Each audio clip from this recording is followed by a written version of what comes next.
I've been a member of the IFST for about 6 years now, and coincided with me becoming an independent consultant. Although I've been working with the food ingredients industry for many years, I've done postdoctoral research in food flavour chemistry, then moved into specialist food ingredients, microencapsulation.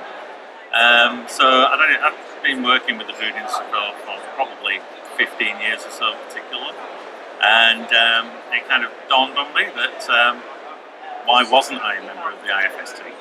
So I initially joined as a member, if you like an inactive member, going to a few events.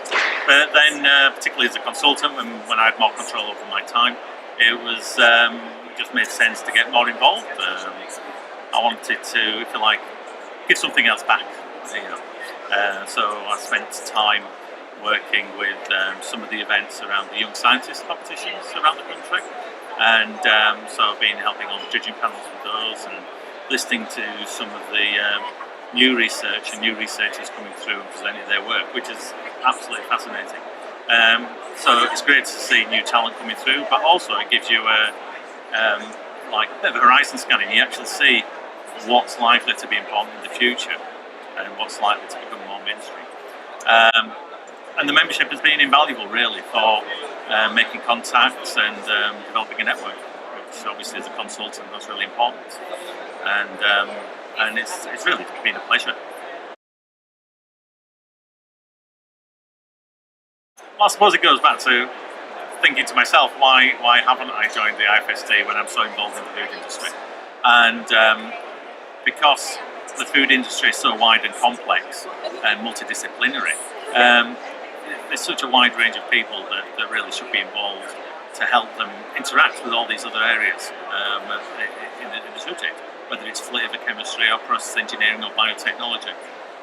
You get good exposure to all the different aspects of food and the complexities, and it really highlights how interesting food is. When I first started researching in food, I thought, well, people have been researching food, particularly the food flavour chemistry that I was interested in for many years, for donkey's years, and I thought, well, there can't be that much more to discover. I was naive.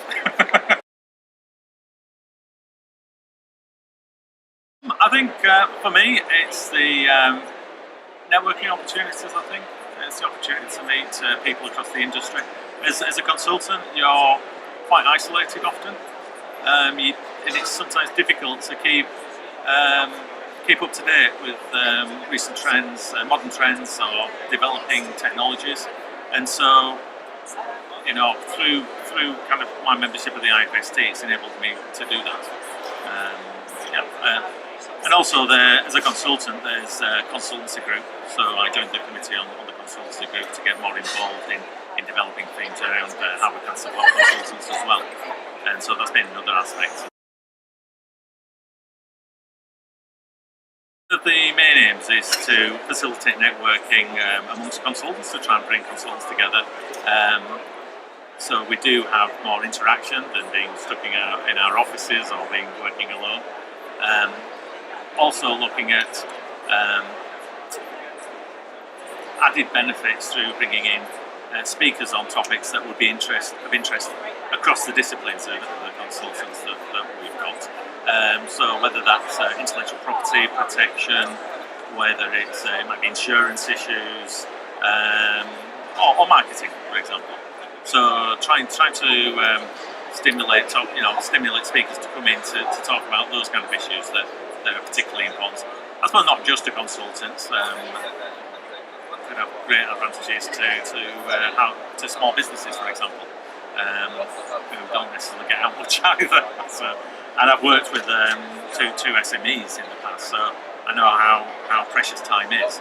And often you're trying to do many different jobs in a small business, but you don't necessarily find it easy to find the information to help you get there, really. So as much as we may run events through the consultancy group, of course the topics we're covering are just as important for particularly small businesses and small business owners.